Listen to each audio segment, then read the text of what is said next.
On a windy and snowy night, a man escaped this hell on earth, but he didn't realize that the road was 8,888 miles long. The next day they found Jack had escaped. The officer found the doctor, but by now the doctor had already gone to heaven. He went back to question the other prisoners, but no one would betray their comrades. Soon the fifth day passed. The search party had searched the area and found nothing. Everyone thought he was dead for sure, but only the officer was convinced that he was still alive. A few days later the man didn't know how far he'd come. He had to rely on his compass to find his way, and he had only one goal in mind, and that was to get home. And just then his pursuers suddenly arrived. The man ran, but a man can't run as fast as a hound. He was ruthlessly run over by the sled. After a while, he found that these are not real, but his own long lonely hallucinations. The cold and hunger surrounded him in the white snowfield. The last bit of food had been consumed days before. His physical strength was exhausted and he passed out. When he woke up again, he found a dolphin not far away. Excitedly, he pulled out his pistol, but the prolonged cold and loss of strength made his hands shake. In a panic, he fired the first shot but missed. He sees the dolphin running away and rushes after it. Accidentally, Jack's right foot stepped into the frozen river. The cold water instantly frostbite his foot. Luckily,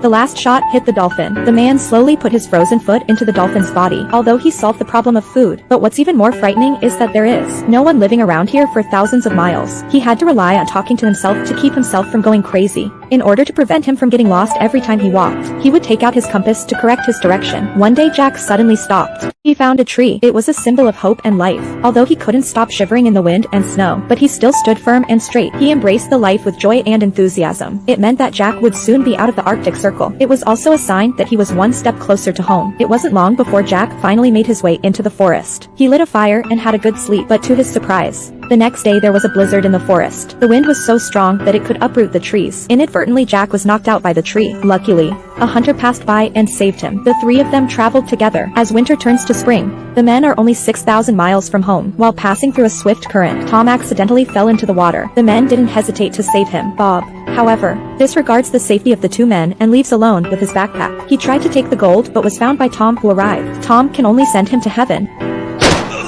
But now Tom is like a scared bird. He no longer trusts anyone. Only gold can bring him security. He turns around and throws his backpack at Jack. Caught off guard, he fell down the snowy mountain, knocked unconscious. Jack woke up surrounded by wolves. As the wolves chased him, he was forced to climb a tree. He was about to go to heaven. A few gunshots solved his crisis. It was a group of Yakuts people. The people of the tribe were kind and simple, and Jack was not only cured of his wounds, he also gains the affection of the patriarch's granddaughter. But it doesn't last long. A wanted notice from the governor has come after him. He had to leave immediately. Before he left, the natives prepared supplies for him. They also gave him a husky to show him the way. This man walked with a dog for a year. The starving dog breaks into a logging mill. The mill manager immediately recognized Jack as a wanted P.O.W. He pretended to give him food while sneaking off to report him. That night the man was found by the officer, but the dog saved the man, and he jumped right on the officer. He gave the man a chance to live, but the dog died at gunpoint.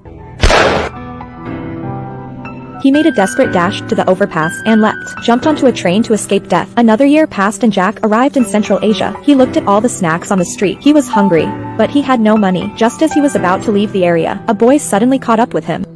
It turned out to be two kind women who gave him a piece of cake. Jack took the cake and ran away in a panic. Such an action made a man to stare at him. Jack came to a church to cast. The man also followed here. Surprisingly, the man knew he was a criminal but did not report him. Instead, he took him back to his home.